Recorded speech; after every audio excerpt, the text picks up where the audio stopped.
Tanya? Yes. Oh, I was waiting for the countdown. Dr. Anita, did you want to continue with your statement? We talked about there would be 8 women out of a group of 10 who would possibly raise their hand in stating that they had been affected by intimate partner domestic violence. And I think that that is just an incredible statistic. I can't hear you. Sorry about that. I have my mic on. And also just to say that, when you were saying domestic resilience, the name of this platform here, Yes. every survivor that is within that particular situation, and I say survivor because you Yes. are surviving with each different situation, each different occurrence, each different something. You are surviving, you are overcoming, you are coming one step further, further into becoming more of your own. You know what I mean? Yes. So, Yes. and I'm speaking from experience. I don't need to go into the story because there's so many of us have already, we've gone through this. I mean, and that's why I said 8 out of 10 will say, hey, I know what you're talking about. But what I'm saying is that women are resilient. My poem, Raw, Remarkable, Amazing Woman, where it says wonder, where she is removing herself. And it gets to a point that I'm sure, like with each of you, it came to a point where something inside of you clicked and said, okay, change is a coming. And who's going to make that change a coming? It's going to be me. And that's the thing that occurred. So that is that tapping into that greater within me than anything out here. That gets tapped into. When we tap into that, that's when things will change because it's going to be an energy shift. Y'all know I'm an energy gal. So when we tap into that vibration, things are going to change. So yeah, I just wanted to share that and prayerfully the numbers. I've been keeping touch, trying to keep abreast of the stats, and they're not really that up to date, but I don't see too many changes in the situation or what's occurring, but that doesn't mean that things are not changing. I believe also that there are many women who may not be in the stats who have totally survived the situation. So I'm hopeful. And as we raise our consciousness, though, I believe as we raise our consciousness for peace, as we come together as a collective and understand that as we do this out of love, I believe all this organically, indigenously will change. The Maharaji effect. There have been studies that shows. So instead of being individual, let's come together and change the vibration of this environment. Because one thing I know is when I changed the vibration, I didn't have to do anything. The energy shifted and it changed itself. So I'm an advocate of that. Let's start getting to the cause. Let's start changing the vibration. And then things, I do believe, I believe from the bottom of my heart, from the top of my head to the sole of my feet, to the core of my soul, this energy will be shifted. And I'm just passionate about that. Yeah. So that's my point. That's my take on it. Yes. Well, thank you. Professor, thank you for entering, and it's good to see you. We are discussing resilience from domestic violence, intimate partner violence. We're talking about steps maybe that we have taken to bounce back. Has there been anything in particular, any art therapy, music therapy, or any other personal decision that was a resilient moment for you? Well, hello everyone, and I'm hoping you can hear me properly. Sorry, technical issues today. We seem to have these gremlins all over the place. But it's such an honor to be a part of this platform, and it's so lovely to be with all of you amazing sisters. And I'm hoping we're going to reach many others out there to know that, yes, resilience is within each one of us already. We're born with it, to be quite honest. We just need to tap into it now and again. But yes, in terms of myself as a personal note, resilience had to come in to the surface many, many times in my life. But if I have to look back at one specifically that stands out, it was when I was crippled. I was in a hospital bed, and including medicine. So every doctor had said your spine was crushed in your car accident. So we did A, B, and C, and we did everything we could. And now I just lay there, and at my prime of my life, just about practicing everything and dreams ahead of me, and I'm lying there and thinking, is this the end of me? So fast forward to a couple of months after that. Remember, these were doctors, etc., who said I won't walk again, I won't be able to have kids because of the L2-4 that was all ruptured, etc., and I won't be able to do much with my life. And so fast forward to today, it's resilience itself, and I honestly believe that the resilience within me, my mind frame, my mind body fight, and all of that it took for me to be able to today walk, and I am a mom, and I've breached every barriers that were placed there before. So if you have to look at domestic violence, and if you have to try and mirror that to something that happens in that instance, what exactly is it? It is a violence to you as a person. It is a violence to you in your domestic hold, into your domain. Your domain is being violated by something that's external. And the reason I say that is because when I lay in that bed, I had a spiritual guide, and I've always had him since age 11. And at that point, I was very rebellious in my life. So I did what I felt like I needed to, because I was tired of being a people pleaser, so to speak. So the straight A student, etc., I was just tired of it. But at that point, when I lay there and I heard his voice, it was like I was this naughty little child who was being remanded. And I heard his voice, and all he said to me was one question, and that was my turning point in my life, so to speak. And it's where he said, he asked two questions. First, he asked what they say, and I said, well, this is what the doctor said. And his next question was, what do you have to say about what they said? And for me, at that juncture, of course, it didn't make sense. Like, how can you tell me to debate? These are doctors, etc., etc. And this is no disrespect to medicine. Medicine is definitely there. This is just me using me as an example of what I endured. But that question of what do you have to say about what they said is exactly what I'd like to ask people today, especially our women. What are you doing, and what do you have to say about what others are doing and saying about and to you? Because remember, control is still within you, within you. It's up to you. And if you are not aware that certain things about you have to change for your circumstance to change, then when is the change going to ever happen? Because that's where the change has to come in. So that resilience is already innate within each one of us as women. And it is up to us as the women to take the stand for us as women. Because remember, future generations, the younger generation, the children within us and around us, look to us to find that resilience within them. Now, they don't see you as the resilient someone that they can role model from. Then what are we teaching? So resilience stems from each one of us, many, many different forms. And when we look at domestic violence and you break it down, it is the violence of your domain. It is the violence of you within you. It's the violence against you as who you are. So that resilience against domestic violence, you need to find that resilience to fight off any form of violation against you as a person. That's just my take. Thanks again, by the way. This is an amazing platform. Thank you so much, Professor Dr. Ohm. That was wonderful. Absolutely. And the voice within. Yes, Mar? Yeah, sorry. Thank you so much. We are going through terrible internet connectivity. So this is the second part of the event. We apologize for that, but the people are enter and go.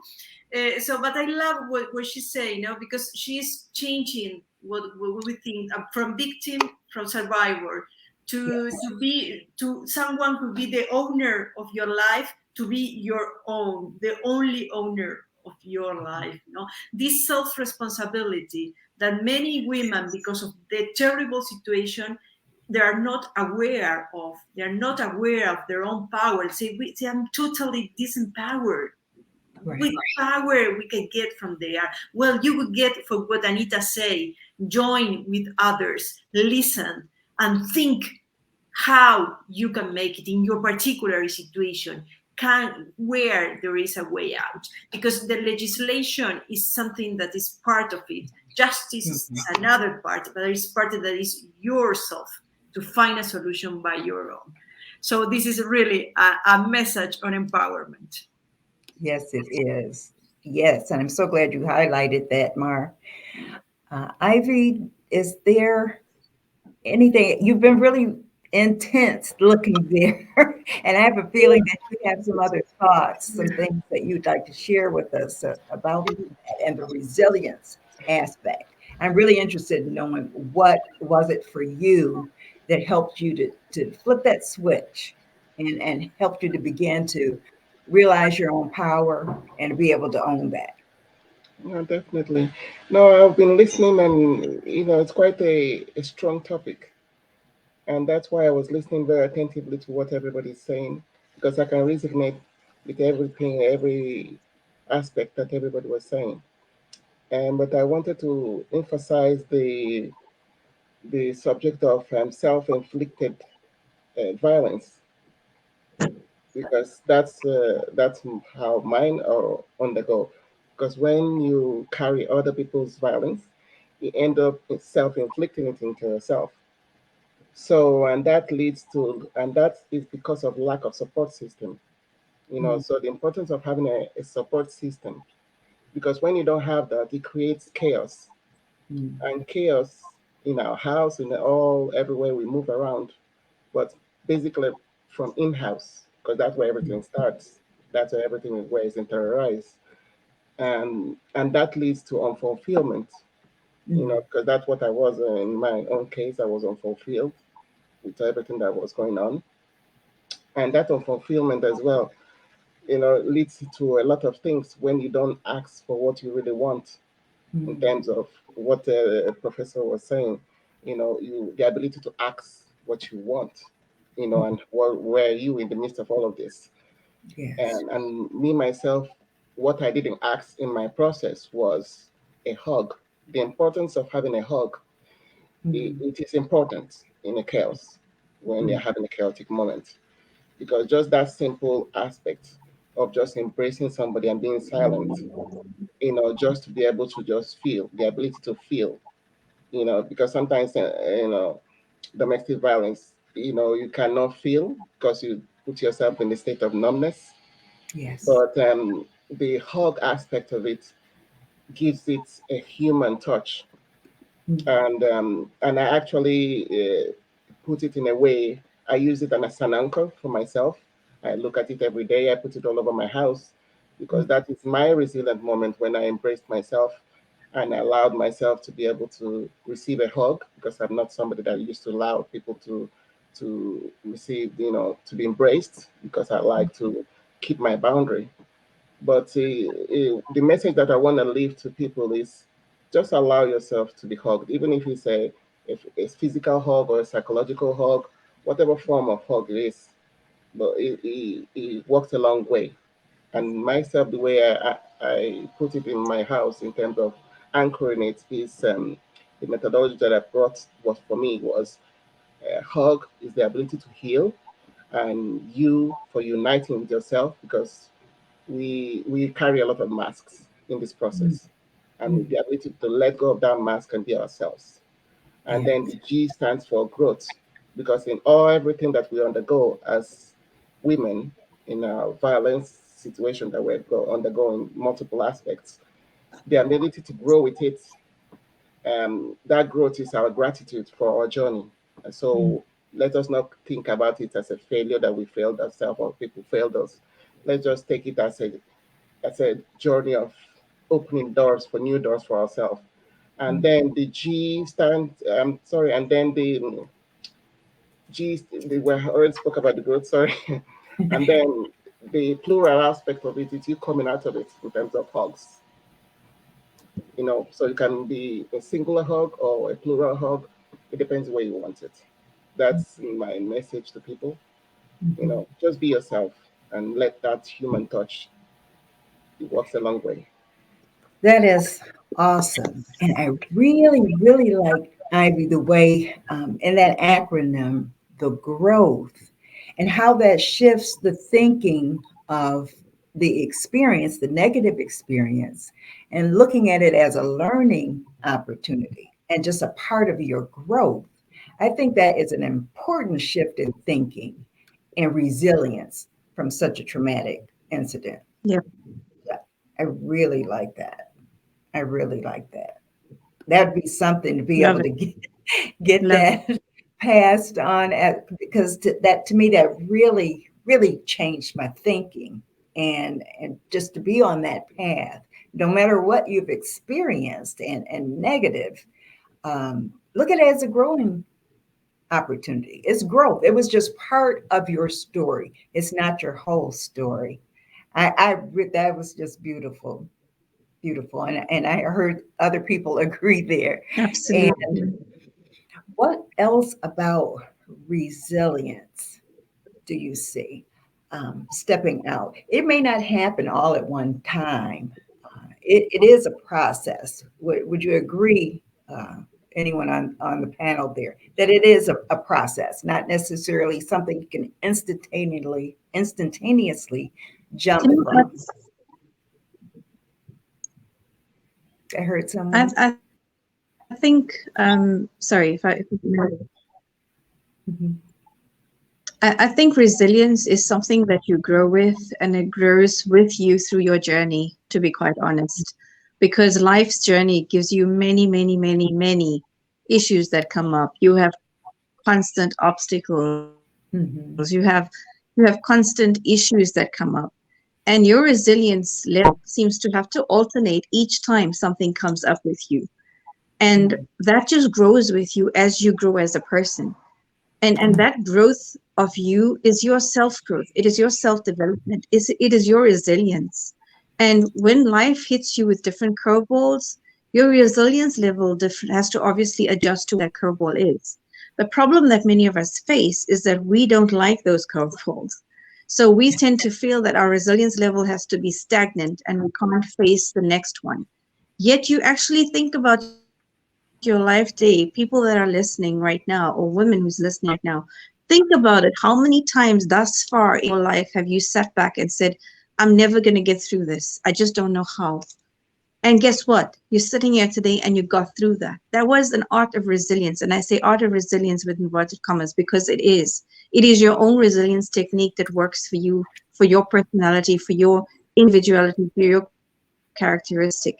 And regarding what the sister before me just said about hugs, I know when I lay there as that cripple, if there was one thing I promised myself I would do is give more of me, because giving more of me heals me. Well, one of the clear factors, and I think COVID taught us, everyone around the world, this is the art and the feel of a hug has so much more value today than it ever had before, because we couldn't do it for so long to those that we long to do it with. And when you have to look at what that means in building your resilience, to know that somebody is there, to know that the care is there, to know that you're valued just for you, your worth is yours and it's given, and somebody's appreciating you just with that feel or the touch of a hug, to say, I'm your sister, or I'm your brother, or I'm here for you. That alone means something, but your resilience grows with you as you grow through your journey. And that's what I found that happens with me. So no matter what happens through my life's journey, I know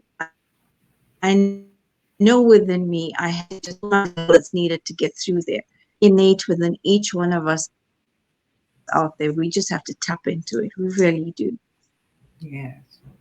And Professor, I just really appreciate the fact that you said it is individual. So we don't look at it as I have to do this in a particular way because someone else do it. It really is an individual journey, an individual step. Yes. Who was speaking? I didn't recognize the voice.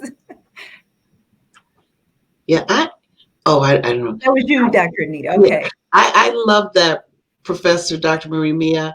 I was thinking when you were talking and IVI, the hug, and just thinking that, it comes a point where the resilience also comes in where when we actually believe we deserve the hug. Yes. We're not going to receive the hug until we believe that we deserve it. When I was diagnosed with diabetes, and as a metaphysician, of course, I'm going to go beyond the physical to see what was the cause of my diabetes type 2. And the cause of it, the root, the soulful cause of it, was that I gave love all these years. I'm easy to give love. I rejected it. So for years, I would not receive a hug because I didn't think I was worthy, or I didn't think I was deserving. I had to get past that. So again, tapping into learning that, yes, I have to erase those tapes. I am worthy to receive that love. I am deserving to receive that love, because even getting the hug, if I didn't think I was worthy or deserving, it's superficial, because I didn't believe I was deserving, or there's some type of motive or some type of underlying impure reason why I may be getting this hug, because I had to come to grips with that. I am worthy to receive that hug. I am deserving. And once we get to that moment, that's when the beauty, the simplicity, the simplicity of that gentle, strong hug is so very powerful. And it can begin to help us change our way of thinking, our reality, so that it's more conducive for our life. That's one of the things that I learned. Yes. Thank you so much for sharing that, Dr. Anita. Uh, Coach Melvin, I see your back. You had something to say. I think I heard your voice in the background. Just really quick, I totally agree with what Dr. Anita and I think it's Doc. I can't think of her. I can't see her name right now. But it took. I want to say, going back when I look at my situation, being the victim of a victim or two victims, it took, like she said, going back and looking at everything and realizing that, one of my taglines is that's not you anymore, but that's not them anymore as well. Because you have survived, and you have to look into the intricacies of everything and realize that um, it's okay to love again. It's okay to love yourself again. It's okay to be loved, because for a while, as a child growing up, even the situations that I've dealt with personally, I couldn't take a compliment. So I understand what Dr. Nee was saying. I couldn't take one. It was like, you're pretty, okay, but in the back of my head, it was like, okay, so why are you really saying that? What's the purpose of you saying that? And it got to the point where I couldn't even smile when people just like, okay, yeah, whatever. But over 20 years of healing, it took me to get to that point. So, it does happen. Everyone, like she said, is individual. It depends on, what you've been able to deal with and what you haven't. And sometimes for some, it takes a lot longer than others. I'm grateful for my 20 years. And I'm grateful for anyone who can actually take care of that, or come to that place of healing and self love earlier than that, but it is it's a when you look back at it and you can look at it positively, you can not only heal, you can forgive, and you can love again, not just others, but yourself even more. It sounds like I'm hearing the beginning of breaking the wall in that whole situation. Yes. Is forgiveness. It is making a promise. Well, not necessarily a promise to yourself, but a commitment, just still like a promise that you will do something. Taking that first step to change, hugging yourself, accepting yourself. It sounds like that's the beginning of breaking that wall. Do you agree? Definitely. I definitely agree with that. But it, like you said, it does take time. But it's a wonderful feeling once you get You to that know, point. You can move one forward. one Yeah.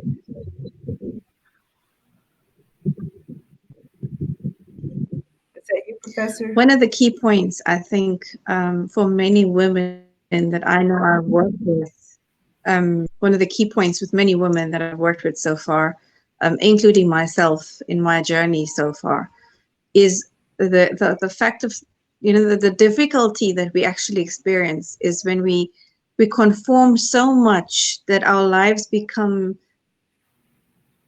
um, so conducive to having to meet the norm set by others outside of us. Mm, Eventually find that that that resilience within us to let go of what others are doing to us and try to take control of us again. When we're trying to do that again, we start to question everything. Question whether somebody's is actually genuine. We question what is really genuine. We question whether we can trust ourselves be ourselves again. And that battle within the mind and within yourself is actually, it actually drains you sometimes. But when you have a sisterhood and when you have a go-to space and when you have the resilience, like we were talking about today, then right. first it is for you to be able to know that trusting in you, in your judgment, in your making your decision, your decision making processes, trusting in yourself with what you are doing, because that is key. Being Mm, aware of you and the reason you're taking the chances, the taking the risks, that you're taking the mm, decision to be, to break free from whatever it is that is holding you down. Stop the agenda based thought process mm, that, oh my gosh, are you hugging me mm, because of why? Are you saying I'm good? Why? Because that's what happens when we live so much according to expectations set from outside that we forget what is our expectation for ourselves. And I found that in many, many women, that building of mm, yourself again is where the battle really is. So even though self-doubt just always sets in. mm. Yeah. Thank you, Mar. Definitely trust. Trust. Right. And it has something Dr. Anita is always talking about, tapping into you, trusting in you. Ivy, that led me to think about something you had mentioned as far as not having that support system. What did you find was beneficial in after you removed yourself from your golden cage um, to when you don't have a support system, you don't see anyone around. What was that beginning for you? The beginning for me was allow myself to be helped because Okay. I work from home myself a lot, and I work for myself, so I don't have direct contact with people. So I didn't see the importance of having that support system and making my life to be easy. So that was the issue as well. So the ability to allow yourself for people to come in and aid you and help you makes life much more easier and less stress. And because stress leads to other complications in health. So when I allowed myself is when my health started getting better. So that's how I felt that it was a good thing, and as well seeing people smile more, I could be able to smile more myself. I Okay. didn't see as well the importance of smiling because people used to smile a lot to me, and I just didn't understand why. Mm, And sometimes those days that is it's not as pleasant. So those supports coming and aiding you in those days just by the smile, not even anything financial, but just a gesture right. eases up the whole workload and everything that you had to navigate through the day. So that was very important. Me coming out of my house because I'm somebody that I'm always inside the house. I don't go out as often because I don't see much in the past. Why I need to go out as often unless if I need to go out.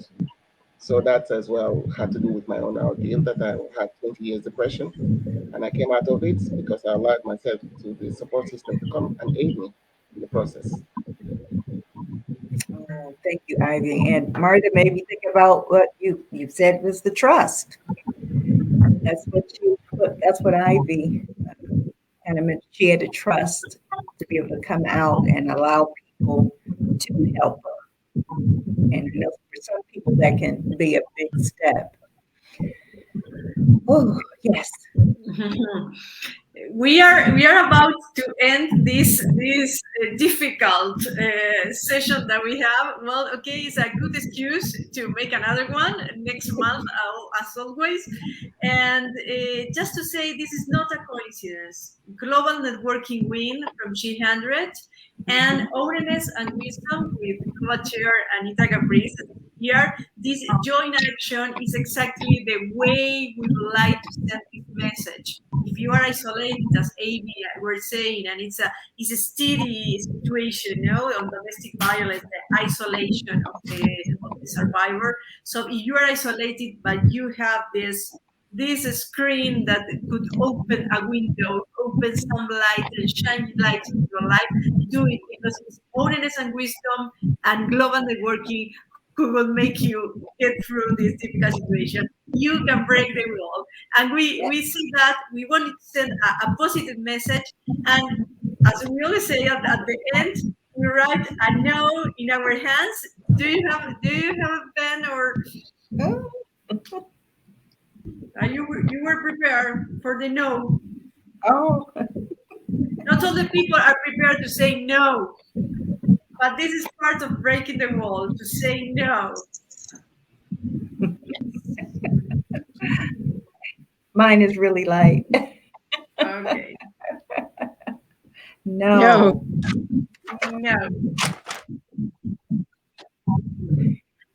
Well, thank you so much, everyone. Thank you so much for your time Thank you, and your everybody. energy and your message of hope for the future. Yes, thank you so much, and thank you, audience. Thank you. Blessings, peace, and love, everybody. Thank you so much. Bye-bye.